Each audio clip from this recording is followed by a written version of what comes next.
a very, very special guest, Craig Mathews, and on Out and Back. And Craig is the co-founder with Yvonne Chouinard of 1% for the Planet, which has been amazingly successful.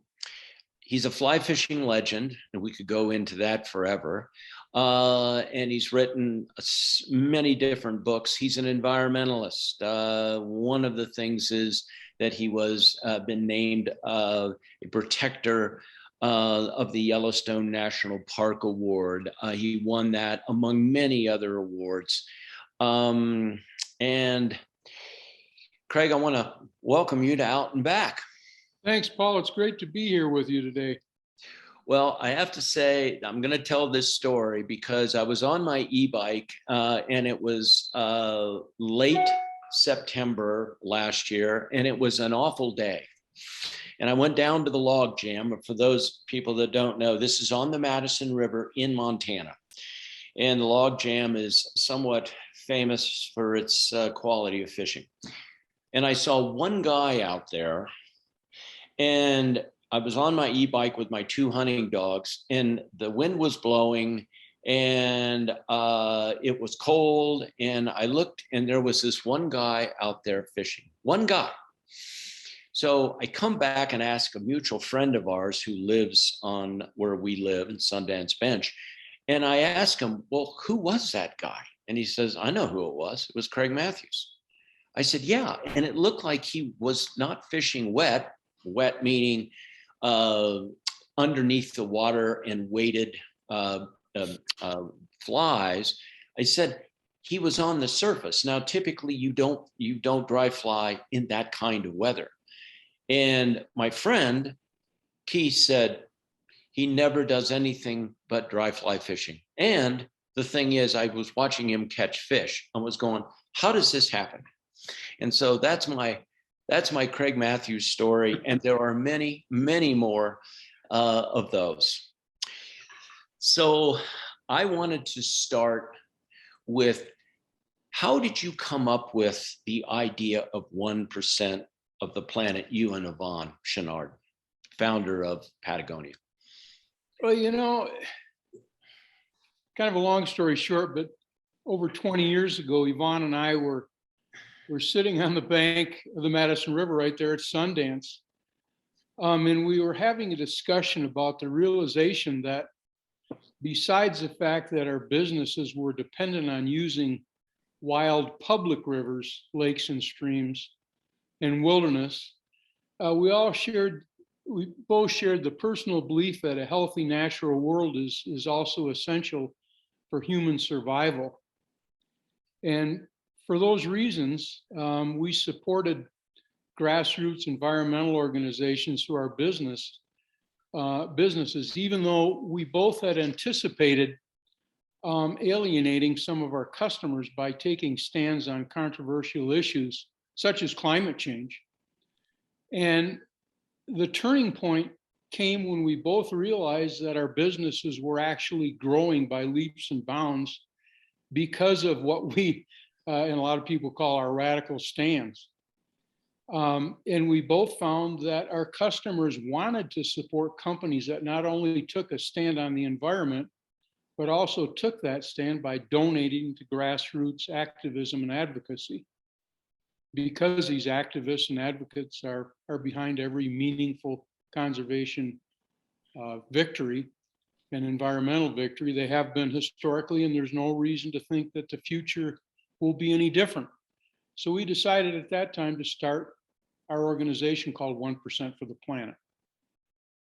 Did you think that it even had a chance of being as successful as it has become? Actually, initially at first, we thought that every outdoor business and every business that makes a good living because of a healthy public resource would jump all over it and become members. And it took a while to gain traction. And at first we were kind of dismayed by how long it took. But once it gained traction, and once we started growing by leaps and bounds, since then it's become amazing. It's infectious. People want to become members. Businesses want to become members. and the advertising quality has been huge, and that wasn't our initial intent. So what is the biggest and best program that 1% for the Planet is doing right now? Right now, it's focusing on climate change. And let's face it, climate change is what we feel the biggest threat facing our world today. You know, our food systems are increasingly stressed. Our lands and waters and species are threatened like never before. And current funding to address climate change isn't enough. So that's why we're focusing. Our primary focus right now is on climate change.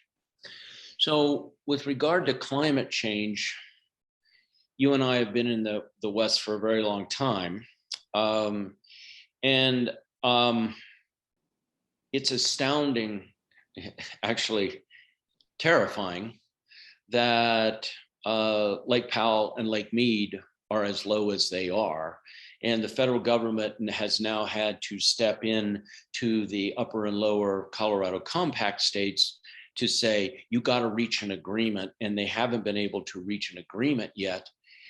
And what is your take on that? I mean, is the federal government going to have to step in and say, you know, we believe in climate change and we kind of got to take this out of politics now, if possible?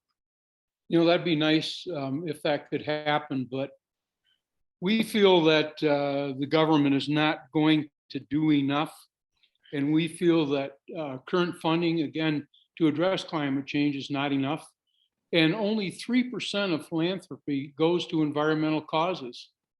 And of that, only 5% comes from businesses and corporations. And with all that needs to be done, traditional philanthropy is not enough. And we felt that 1%'s goal is we need to change people's perspective of the work that environmentalists do. And we need to change their funding paradigm. And we need to inspire companies and businesses to rise to that challenge, because that's who's going to solve the climate change issue.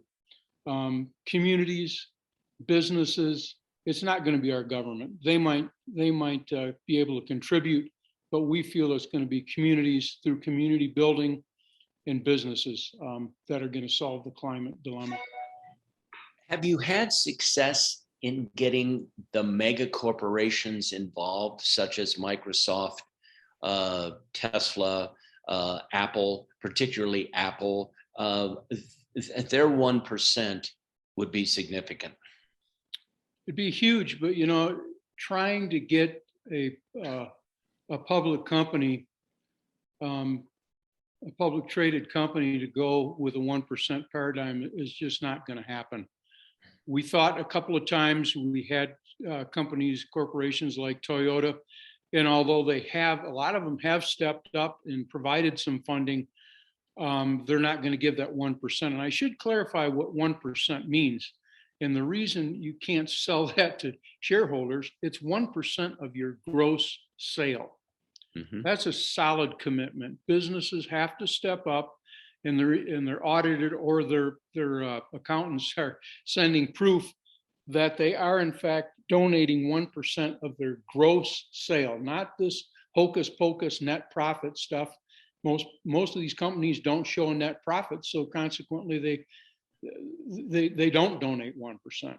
Mm-hmm. And most of our members are small members that are standing up, and they're donating to this date. We're over $365 million now for conservation and conservation giving. Mm.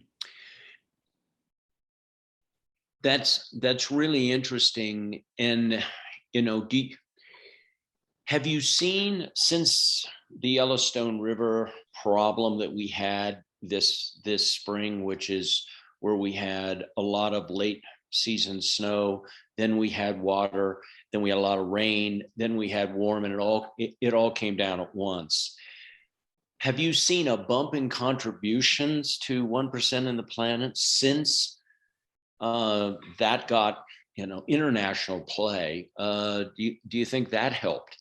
You know, it probably did. We haven't been able to measure that this early in the game. I'm sure that'll come along in time. But 1% growth has been huge the last couple of months, and that may have added to it. But with that, the 1% brand is really grown by leaps and bounds right now, and we're very thankful for that. Yeah. Is Yvonne still involved in 1%? Yvonne Chenard? No, he and I, about the extent that we have been recently, we attended the 20th anniversary this past March in Hollywood, and it was really an amazing event in that we celebrated at that time 6,000 members and over 350 million at that time. It's over 360 now million in conservation giving. So let's talk about climate change. We have, in the past few years, we've had the Mississippi flood. We've had hurricane force. My brother lives in Florida, and he said we used to count on 1 or 2 hurricanes a season. Now it's 6 to 8, maybe even 10. Out here in the West, we have been in a long time drought. And it doesn't look like it's going to get better. California seems to be sliding off into the ocean with fires, erosion, uncontrolled erosion, etc. With all of this going on, how do you prioritize at 1%, or as an environmentalist, because your environmental record is much larger than 1% for the planet? How do you prioritize this? Is this a community and a local grassroots level that we've got to start putting money in New Hampshire and in New Orleans and in Bozeman? Is that what we have to do? I think so. Part and parcel, most of our members right now, and with the realization that climate change is the greatest existential threat facing our world today, most people are really focused on climate change. And I should mention 1% donations don't just go to 1% for the planet. The individual members write their check every month or every year, donating their 1% to whatever researched and approved 1% cause they want it to go. And we're seeing an uptick, a big uptick now in climate change giving. And unfortunately, that's where most of our concern lies, and rightfully so, is to tackle climate change. Tougher question. How do we get the politicians on board here? We do so by grassroots activism and advocacy. We do so by inspiring young people to rise to the challenge. I just recently was invited to speak to the Montana State University School of Chemical Engineering. I don't know anything about chemical engineering. I graduated in law enforcement, but I do know about activism and advocacy. And it was really inspiring to me to speak to over 300 young people. And I can get pretty excited. I can get fired up like a Southern Baptist minister, preaching to the crowd and telling them about the threats of climate change. And I think this is the benefit of 1%. Their members, it's so viral and so infectious, and it inspires me as an old timer to watch these young people really get involved in advocacy and voting registration and telling their congressmen and their senators and their representatives in government what means the most to them now. And what to remain silent is betrayal. We have got to speak up louder, more frequently to our elected leaders and get them to understand that without tackling climate change, we're toast as a human race. And it's coming at us full force right now. And for those deniers that can't see it or that keep espousing the fact that, it's just a blip in time, that we're seeing that fall by the wayside. Most people are getting it. Most politicians are getting it. And what you're seeing now is more and more effort going to tackling climate change through agriculture, better agricultural practices, better use of of land and water and holistic grazing, regenerative organic ag certification. This is what's going to save our planet. And I know a lot of people are down and out and very pessimistic, but I may remain optimistic with our young people because they're the ones that are rising to the challenge right now. And they're trying to work with politicians. And it's my hope, and I'm a little pessimistic there about changing politicians and about getting the money from our government. And that's why 1% I think is so important and fulfills that role and fills that niche to provide that funding to tackle climate change. Do you believe that, well, let me go back. You know Casey Sheehan, Sure. president of SIMS. He and I were listening to the environmental director for the European Union about 8 years ago. And he said, we have 7 years and then it's too late. Do you believe it's too late? I'd like to think not. And of course, science right now is, they keep saying we're at the tipping point. I remain optimistic, and to say it's too late and bury our head in the sand and say, now what are we going to do? That's kind of betrayal. We've got to work so hard right now. It's now or never. And I think that's why we have to inspire our young people. And we have to, as those old timers who have seen, Yellowstone country used to get 30 frost-free days a year. I couldn't grow a goddamn tomato. And now we get 90 frost-free days a year and maybe more. It's right in front of us.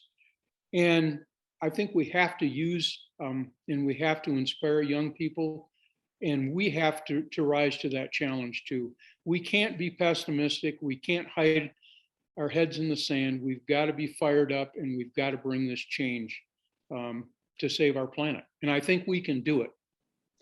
I'm reading a book called The Prophet and the Wizard, and they were very instrumental in the early 50s. Can't remember their names, but it's a great book. But The Prophet was all about we have to make major changes in humanity in the way we do things in our lives to have the impact on the environment. The Wizard said technology is going to solve a lot of the problems that we have with regard to the environment. Which do you think we should weight it to right now? Or do you think it's both? A lot of people, we've seen this time and time again. Humankind likes to think in the nick of time, somebody's going to step in like the wizard thinks and snap their fingers, and we're going to cure all the ills of society and of the world.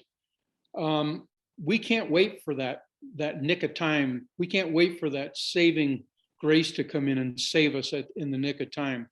We have all got to work together as a community. And I think this is what's so important. We had a real good deal going. Harvard University was working with the Chinese government on climate change. And we were really chugging along. And of course, then some issues came, and we kind of let things slide by the wayside.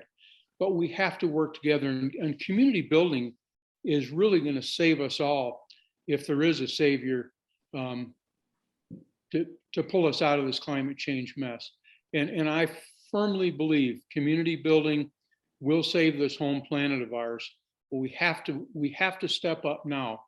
And I'm really inspired by what I see now with the young people stepping up and trying to work with our government, with our politicians, with private business. And private business is going to save us, along with our community building. They're all part and parcel of it. So with that, we can save this planet, but we got to step up now. We can't wait for things to boom like that and change, for technology to kick in. They have to be part of our community, but we have to work together. Speaking of business, I know that you and Yvonne went and saw a pre-release of Jimmy Shin's new movie with regard to Tompkins, Mr. Tompkins, who was the founder of the North Face. And speaking of having a huge environmental impact, and and you were really impressed with what you saw with regard to that movie. Am I correct in that? It's really amazing to see the work that Doug and Chris Tompkins have done and had done in the Patagonia region to save that part of our planet. And it's so inspiring to see the work that they have done with some members of 1% for the Planet, Patagonia Incorporated included, the Chenard family and their new foundation. And together, that if that doesn't inspire us all to work together and protect and preserve and enhance these wild places for all future generations, I think that that's inspiring to all of us. And, you know, whether it be holistic grazing or regenerative organic ag certification, saving water. You know, you look at the fact that we're losing water now faster than it can be replenished. And you see that in your part, whether it be Utah or Arizona, or even here in Montana and Yellowstone country. It's really gratifying to see the work that has been done. And we have to take their model that they've created for the world and kick that forward. And we got to pick up the ball right now and run with it, because we can, again, save this planet, but we got to get involved now. What's interesting? Yeah, what's interesting is they went down and bought, was it 2 million acres of both? For 2 million acres. 2 million acres, and they're bringing back the big cats now. Is that right? Yeah, they're bringing back the big cats, the jaguars. I think they've brought back and released 6 of them in one of the national parks. It's really gratifying to see the rewilding Chile and Patagonia program, and they're using that as a stepping stone for a model to save the world, if you will. And sorry, go ahead. No, and it starts with those grassroots activist efforts right at the very bottom to create the revolution, if you will, that's needed to kick this forward and to bring about big changes. Right, and they gave that, have they given that 2 million acres back to the governments now? And yeah, there was a big celebration earlier this year where they gave the national parks back. I know that Chilean government, Michelle Bachelet, was there. She was the president of Chile at the time, and she accepted that from Chris Tompkins. There was a big celebration to celebrate that. And that may be where you have grassroots, you have the communities, you have the private businesses coming, puts pressure on the government and says, frankly, you're not going to get elected until you change your agenda and your messaging changes and you believe what we believe. Is that kind of totally true? Yep. It's a stepping stone process from one step to the other. We just have got to accelerate that step. We've got to keep taking these steps. No longer baby steps. We've got to take some giant steps forward. Craig Mathews, it's great to talk with you, and thank you for being a guest on Out and Back. This was fascinating. I knew it would be, and I hope to see you up there fly fishing in the next few days. Thanks, Paul. Thanks for having me, and I'll look forward to seeing you up there as well. I'll see you up at the bench. Indeed. Take care. See you later. Bye-bye.